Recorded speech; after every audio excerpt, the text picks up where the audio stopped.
हिसार की पर्वतारोही रीना भट्टी ने एक बार फिर हिसार का नाम पूरे देश और विश्व में रोशन किया है। पर्वतारोही रीना भट्टी ने एवरेस्ट से भी ज्यादा तकनीकी पर्वतों में से एक आमा डबलम पर अपनी जान जोखिम में डालकर तिरंगा फहराने में कामयाबी पाई है। इस उपलब्धि के बाद रीना भट्टी हरियाणा प्रदेश की ऐसी पहली महिला बन गई हैं जिसने यह चोटी फतह की है। रीना द्वारा पर्वतारोहण में एक बार फिर परचम लहराए जाने पर आज महाराज अग्रसेन भवन ट्रस्ट के द्वारा रीना भट्टी का अभिनंदन समारोह आयोजित किया गया। इस समारोह में महाराज अग्रसेन भवन ट्रस्ट की तरफ से रीना भट्टी को सम्मानित किया गया। इस मौके में पत्रकारों से बातचीत करते हुए रीना भट्टी ने अपने अनुभव पत्रकारों के साथ साझा किए। साथ ही ट्रस्ट के प्रधान अंजनी खारियावाला ने कहा कि हरियाणा प्रदेश व देश के लिए गौरव की बात है कि हिसार की बेटी ने जान जोखिम में डालकर इतनी बड़ी उपलब्धि हासिल की है। रीना ने हर तरह के हालातों का सामना करते हुए अपने मजबूत इरादों से सफलता पाई है। खारियावाला ने रीना के साथ साथ उसके माता पिता व सहयोगियों को भी बधाई दी। ट्रस्ट ने रीना को उसके सुखद भविष्य और अधिक ऊंचाइयों को छूने की प्रेरणा दी। पत्रकारों से बातचीत करते हुए रीना भट्टी ने अपनी कामयाबी के अनुभवों को साझा किया। उन्होंने अपने पर्वतारोहण के सफर के बारे में पत्रकारों से बातचीत की। मेरा ये जो पिक था ये एक मोस्ट टेक्निकल पिक है इन दी वर्ल्ड, तो मुझे चूज़ करना था कि अभी रिसेंटली मैं एवरेस्ट अटैम्प्ट किया था, तो सबसे ज़्यादा डिफ़िकल्ट वाला एक पीक क्लाइम करना था मेरे को। तो आमा डबलम मेरा तब से था एक बहुत, अगर माउंटेन की बात करें तो देखने में भी बहुत सुंदर माउंटेन है। अगर हम ग्लास को उल्टा कर दे तो उल्टे की शेप में ये माउंटेन दिखता है। तो बेसिकली इसको अगर नेपाल की लैंग्वेज में बात करें तो एक मदर नेकलेस के नाम से इस माउंटेन का नाम दिया गया है। तो बहुत टेक्निकल पीक है, बहुत बार सुना था।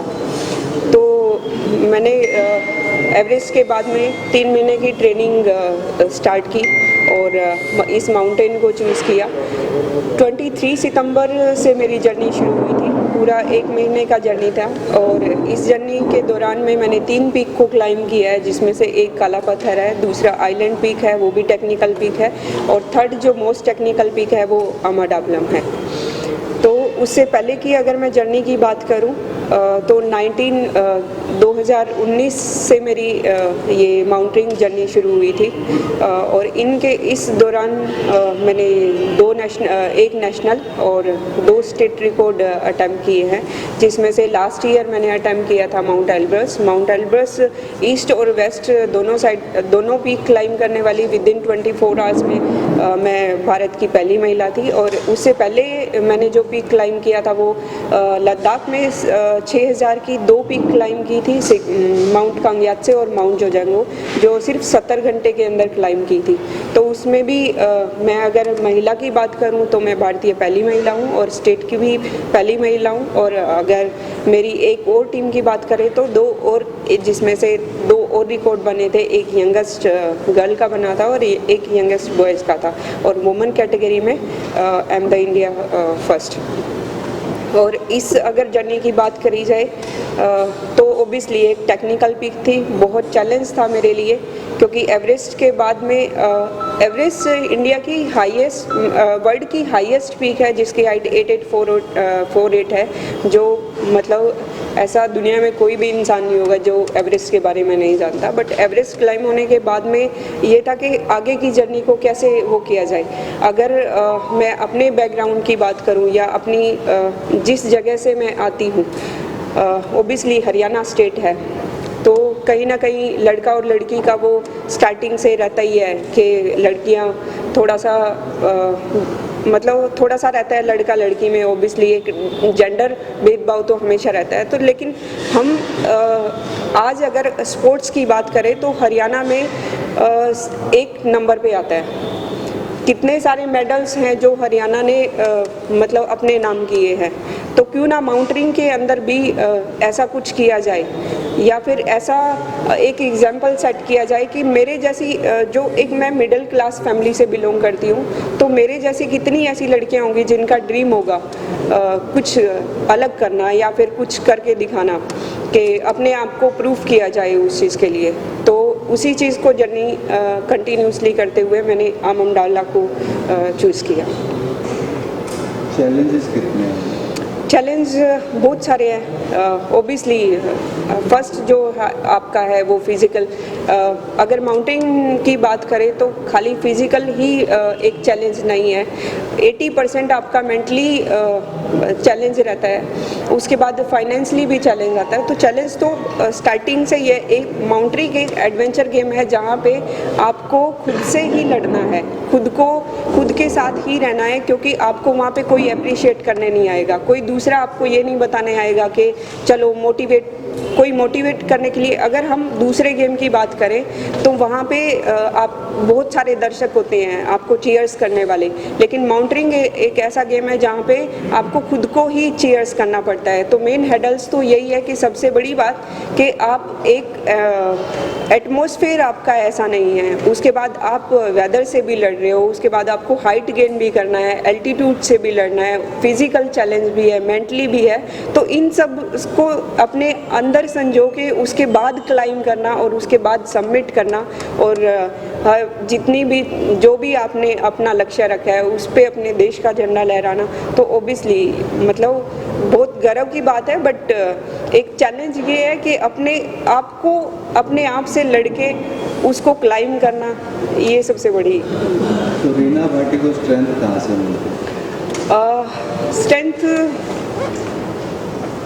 अगर मैं अपने जन्म की बात करूं तो हम उस जनरेशन में पैदा हुए जहां पे लड़कियों का रेशो और लड़कों का रेशो में बहुत डिफरेंस था। तो सबसे बड़ा चैलेंज तो वही था कि ठीक है, अब हम 4 बहन भाई हैं, 2 भाई और 2 बहन, तो मुझे कुछ ऐसा करना था कि एटलीस्ट वो जो जेंडर भेदभाव हमारे स्टेट में कहीं ना कहीं वो दिखता है, तो एटलीस्ट वो ना हो, लड़की को कम ना समझा जाए, उसको उतना ही फ्रीडम दिया जाए जितना एक लड़के को दे सकते हैं। तो अगर उसको वही फ्रीडम मिलेगी, क्योंकि स्ट्रेंथ तो उसके अंदर भी इतना ही है, पोटेंशियल तो उसके अंदर भी इतना ही है, बट उसको ज़रूरत है उसको फ्रीडम देने की और उसको सहारा देने की, उसको मजबूती देने की। तो एक ये चीज़ थी मेरे अंदर, तो इसी चीज़ को मेरे को स्ट्रेंथ में कन्वर्ट करना था, और मैं अपने आप को उस चीज़ में डालने की कोशिश भी कर रही हूँ और मैं करती भी रहूँगी। और उसका रिजल्ट हमारे सामने भी एक जर्नी है, तो अभी तो पूरा तो नहीं बोलूँगी, बट ये शुरुआत है और अभी जर्नी चलती रहेगी।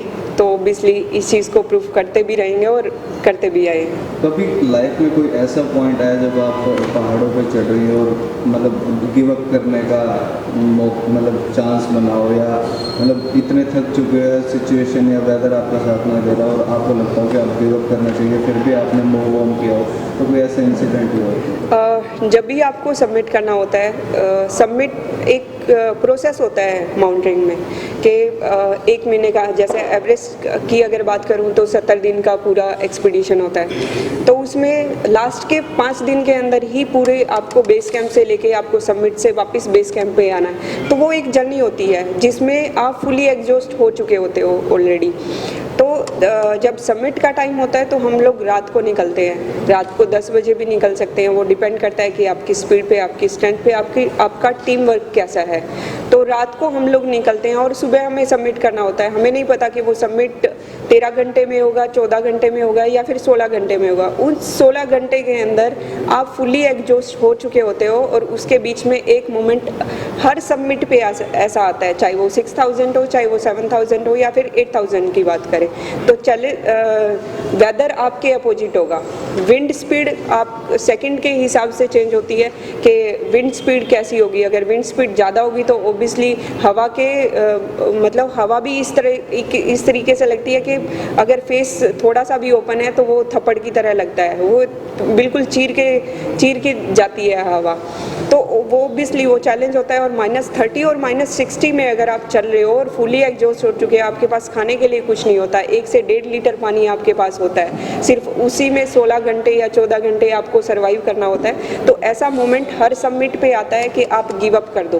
बट वही मैंने बोला कि 80% सिर्फ मेंटली गेम है कि आपको अपनी मेंटल स्ट्रेंथ को, आपको अपनी पॉजिटिविटी को कैसे कन्वर्ट करना है और कैसे सबमिट करना है अपने लक्ष्य तक जाना है तो सिर्फ यही एक पॉइंट होता है आपके अंदर, एक पॉइंट ऐसा होता है। हम अपनी बॉडी को उतना ही समझा सकते हैं जितना हमारा माइंड बोलेगा। तो सिर्फ मेंटली ही ये होता है कि आपको अपनी पेशेंस के साथ में, आपको अपनी पॉजिटिविटी के साथ में और फोकस के साथ में वो उस मोमेंट को सिर्फ निकालना होता है और सिर्फ चलना होता है। और एक मोमेंट ऐसा भी आता है जब हमें ऐसा सोच के हम लोग थक चुके होते हैं कि यार गिव अप कर दो, बट फिर एक मोमेंट ऐसा भी होता है उसके जैसे अपोजिट में कि बस सोचना ही नहीं है, सिर्फ चलना है और सिर्फ टाइम निकालना है और फिर क्लाइंब करना होता है। कितनी खुशी मिलती है जब महाराजा अग्रसेन लोन ट्रस्ट जैसी संस्थाएं जब आपका मान सम्मान करती हैं और एक कहीं ना कहीं आपको ये लगता है कि हाँ मैं मेरे देश के लिए कुछ अचीव करके ला रही हूँ और कहीं ना कहीं एक पॉजिटिव मैसेज लोगों तक पहुँच। देखिए, अगर माउंटेनिंग की बात करूं तो गवर्नमेंट की साइड से मतलब जो पॉलिसी बनाई गई है या फिर जो पॉलिसी बनाई गई है, जो स्पोर्ट की अगर बात करूं तो वो मैं जीरो ही बोलूँगी। लेकिन मैं लास्ट भी रिकॉर्ड बना के आई थी, तो अग्रसेन भवन अंजनी खारिया सर और गोयल सर और बाकी सब मेंबर्स से भी मुझे इतना आशीर्वाद मिला था जितना मैंने कभी एक्सेप्ट नहीं किया था। मतलब मैंने कभी सोचा भी नहीं था। जब मेरा नेशनल रिकॉर्ड हुआ था तो इतना सपोर्ट मिला था, और उसके बाद जब एवरेस्ट की फंडिंग करनी होती थी तो एवरेस्ट का जो अगर वही सेम कि अगर मैं ऐसे परिवार से बिलोंग करती हूँ जहाँ पे फाइनेंशियली तो आप भूल ही जाओ कि आप अपना गोल अचीव कर सकते हो, तो इतना खर्चा होता है एवरेस्ट एक्सपीडिशन में।